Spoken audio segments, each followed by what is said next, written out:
Hello everybody, welcome to another daily dose of gaming news and all that good stuff, and as always also published on Rumble, which is on par with everything except again with XCOM 2. I'm trying to fit some slot on just uploading the rest of the gameplay series there, but the rest is caught up with everything. Yeah, it is. And yet, yesterday I did manage then to launch a new gameplay series, Mutant Year Zero Road to Eden, and then after that going for the DLC Seeds of Evil, which is, yeah, Seeds of Evil, Seeds of Evil or Seed of Evil, which is basically post base game content, so it's after the base, after the base game story there. So afterwards we will get into that. And today I'm going to launch the Prey episode. Yeah, we are checking along there. There's a lot of always something interesting happening there. And tomorrow then will be Star Wars Fallen Order, and then Mutant Year Zero, and then, if not mistaken, if my math is correct, it will be Sunday, which is my day off there. And then Monday we will start off again with the Prey episode there. And yeah, I also publish everything as a backlog archive there on the blogger, and for extra support I also post everything on Patreon. Not much happening, but then again we have GPU news. The reviews are out for the RX 7600 XT, which has 16 gigabytes of memory, but everything else is at the same as the non-XT version, and supposedly the MSRP will be $330. No, from what I understand, no Founders Edition kind of a thing there, so no AMD, only AIBs. I did manage to check the hardware unbox as a quick thing. I didn't watch everything in depth, and the Gamers Nexus I still didn't watch it. But yeah, I got a sense that this is not going to be a good value, mainly because it's only just 8 gigabyte plus, no core modification in terms of numbers or compute units. The memory speed is the same, so it's basically a clamshell design. They just stamp more memory. They didn't increase the memory speed or the bandwidth of it. But yeah, and the price is like $60 premium regarding the 7600.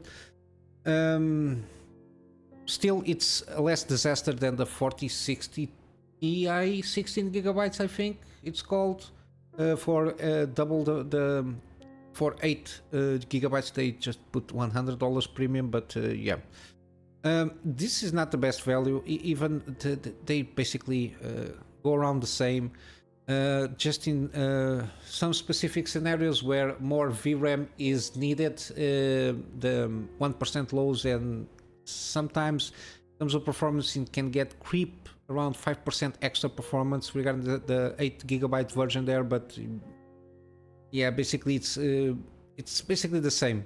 It has an increase a little bit on the board power, mainly because of the memory and because it's a little bit overclocked, the boost there, but it's nothing that you cannot do with the 7600. But the overall sense that I got for better value, you get still some previous generation, especially the 6700 XT. I think it's the 6700 XT. It performs around 15% better than the 7600 XT, and it costs basically the same. It goes around $340, give or take. I think it's a better option, taking into account the price. You got also a little bit cheaper from Intel, the A770 16 gigabytes. I think it's a little bit cheaper. I don't think it performs that well as the 7600 XT, but it's a little bit cheaper. But the usually Intel drivers, they are creeping up in terms of performance. They are improving a lot, especially on the X11 and previous version DirectX. They are improving a lot on that in terms of gaming. So yeah, you got a lot of options. Even I think the 6800 non-XT which has also 16 gigabytes. It performs 40% better, and it only costs like $100 more, something like that. So in terms of uplift, in terms of cost per frame, it's way better deal. But yeah, you got a lot of things. The low end of the GPUs there, you got a lot of stuff moving around, depending a lot of how they cost. But yeah, at this point in time, I cannot recommend the 7600 XT. If I had a choice, I would preferably go to the 6700 XT. Costs the same. Has only 12 gigabytes of memory, but it has better. I think it has better memory speed there and bandwidth, if not mistaken. But yeah, other than that, it performs a little bit better than the 4060. I think it's the 4060 that it tries to compare itself to. But yeah, other than that, it's not a huge. It's not a huge improvement in any. Only it just slaps around 8 gigabytes plus, and that's it. Nothing else to see here. You got better options, especially for if there is stock available from previous generations. You got better for the same price. You got better options there. There has been a leak. 26 billion personal records leaked. I don't know. You got to take into account also that there is a lot of how do I say it? Duplicated data for sure, but still it's a lot. Around 12 terabytes of data. It's been called by experts mother of all breaches. I think the biggest one that was okay, for comparison, Cyber News on data leak checker contains 15 billion, so it's almost the double from the biggest one that recently went through. So again, just a friendly reminder of just change your passwords on everything, especially on things that you have on I don't know. Anything that you have, especially your personal records or financial records, just change and take that opportunity to improve the password strength. And if you can, just as a precaution, two-step authenticator stuff. It's always good. It's one more barrier that if somebody wants to try to impersonate you or steal some data, it's better. Or anything like passphrases or something like that. Just it might be a little bit more trouble, but you get yourself more secure, and online security is one of those things. A few steps can make a huge difference there. And lastly, regarding Intel, we got the big performance boost in latest Arc GPU drivers. Some extreme cases, 270% gains in terms of performance, and some DirectX or DirectX 11. Jesus, sorry, DirectX 11 games. Again, depends on the workload and depends on also what kind of resolution you are playing. But yeah, we got also some of them driver support for some new games that are coming, and some of them that are recently launched. But yeah, one of the things is they've been doing an excellent job, Intel, there on the driver side, on the software side regarding drivers. Got a lot of stuff in terms of improvements between 5, 10 to like Just Cause 4, DirectX 11, and 1080p very high settings. You got almost 300% average FPS uplift. But yeah, depends on the workload and the game and what kind of DirectX, and usually it's 1080p resolution that is improved here. So it's good to see that, because usually Intel are very are not usually that powerful enough to go around 1440p and up. They usually are very aimed at 1080p between high settings to ultra high settings. So it's good to see that they are improving their performance there. Even in newer games here, 25% on Like a Dragon Infinite Wealth at 1080p. it's always good to see. So if you own one, or if you hesitant in buying one, you can see that they are improving their. They might not seem that good, but for entry level gaming, I think they are pretty excellent options, and at least you send a message in the overall scheme of things that you are going to invest in something that at the moment they are working on improving, and hopefully the battle mage when it comes out it's even better in terms of lifts, in terms of performance regarding the arc one. Let's see how it goes. We got gaming news regarding Callisto Protocol striking Distance Studios. They did some layoffs. How it calls Glenn Schofield left the studio following the disappointing results for the Callisto Protocol. I think it was considered disappointing for them, mainly because it cost a lot of money.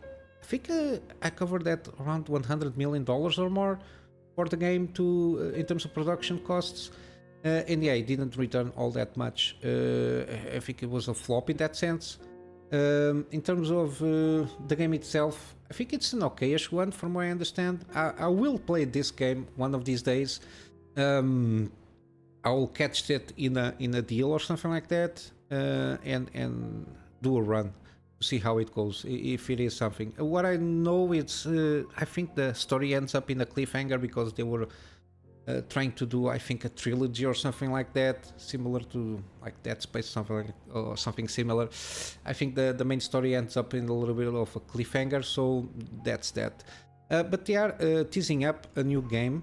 They had the layoff around 32 employees, but then they said Craftcon, which is the owner of the studio, said that they were going about doing other games regardless. Because they have the know-how to a certain degree on that studio, shutting down the studio just because and not take advantage of that. I suppose that they are doing a new game in Unreal Engine 5. Callisto Protocol was Unreal Engine 4. But yeah, they are looking at the moment lead gameplay animator, and supposedly there are going to be another key positions here and there, because I think the only 32 employees. I think they were around 100 and something employees there. But then again, I don't remember quite well. Don't quote me on that. But yeah, they are working with. They want somebody to work on the Unreal Engine 5 game. There is not a lot of details, just new project. But yeah, it is what it is. Yeah, it's not. We are looking strictly for lead gameplay and metal to create the most dynamic and engaged player and enemy experiences for a brand new and announced title. Lead gameplay and manager responsibilities are to play, organize, supervise, inspire the work of his or her team, and then the responsibilities and qualifications. But yeah, hopefully we'll have some more news, and hopefully this will be a good game from striking distance. We'll see how it goes. And lastly, we got Expeditions, a MudRunner game. We got a trailer here with some explanation on kind of overarching kind of what they're aiming for the game, let's say.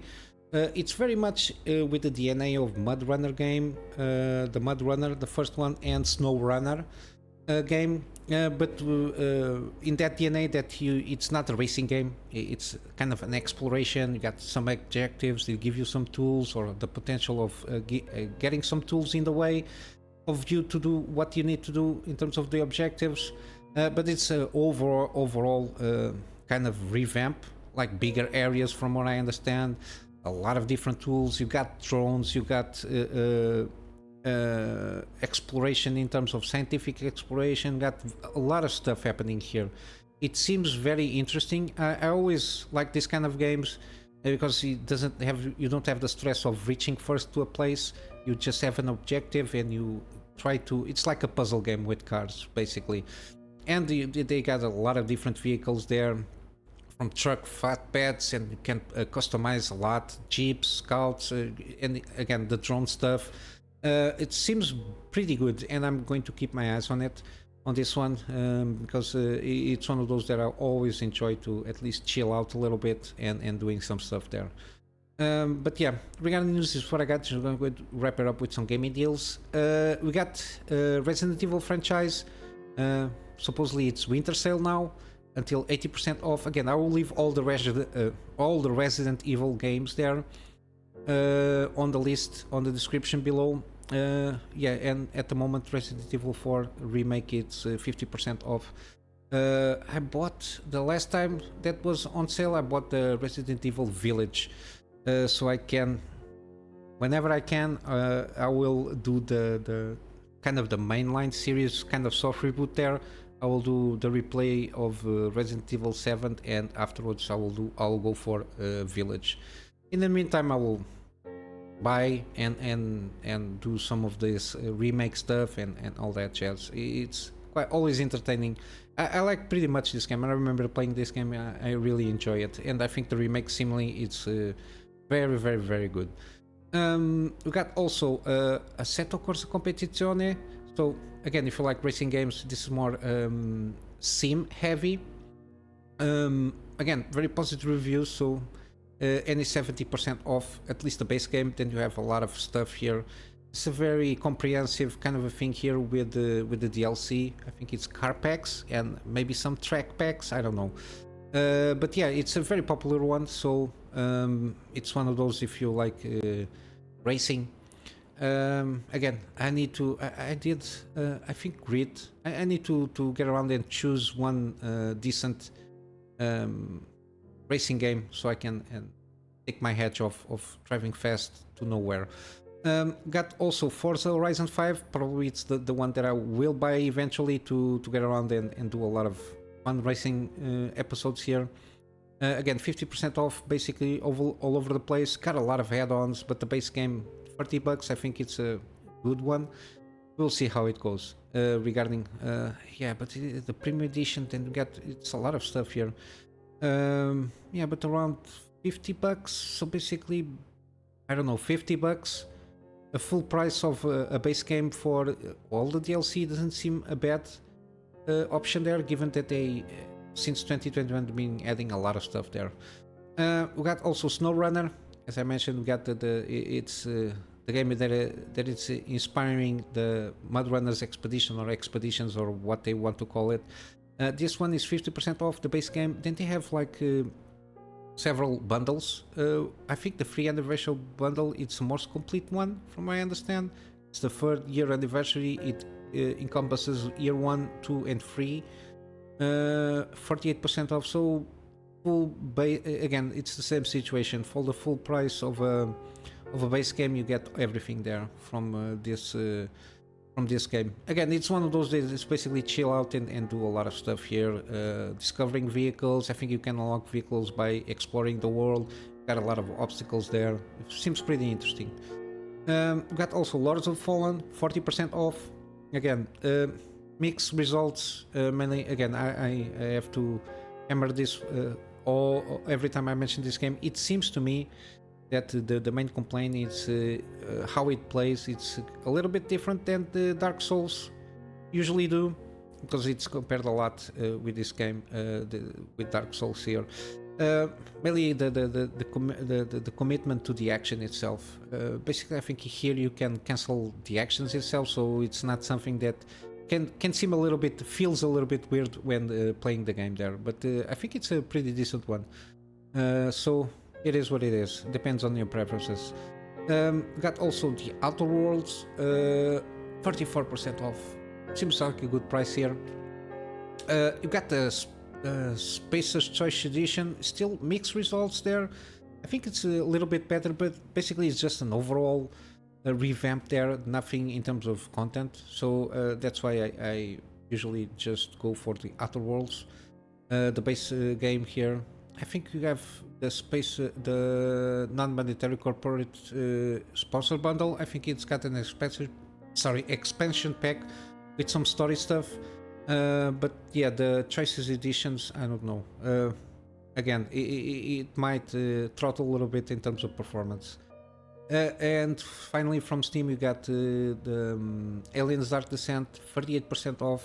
Again, seems pretty good. Real-time strategy is not an XCOM game, but it has a lot of tactical stuff and strategy among the squad management and all that stuff, but every action is in real time. And lastly, in GOG, I finally managed to get around going around on GOG. I think it was a server issue, like a throttling issue. I don't know if it is something in the Middle Eastern region, but yeah, today I managed to go through and still have around 2 days for the Evil Within franchise.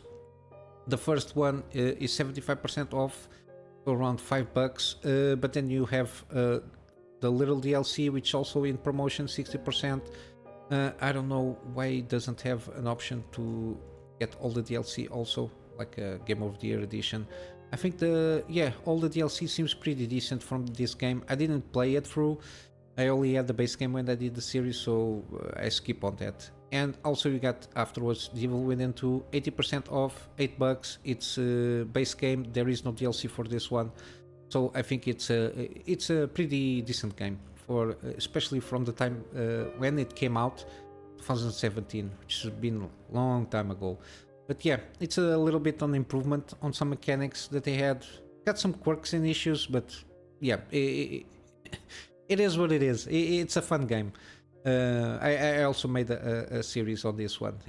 Everything is on the main channel there with the playlist stuff. But yeah, it's what I got for you today. I'm just going to wrap up with a plug on my Patreon for extra support. Again, the extra support will be more for storage. That's my main concern, for me to be able to get backups of the stuff that I do for my clients there, and also some extra space for the videos that I do for the channel. And all that said, guys, hope you have a wonderful day, and I will see you in the next one. Until then, Kunamy Master out.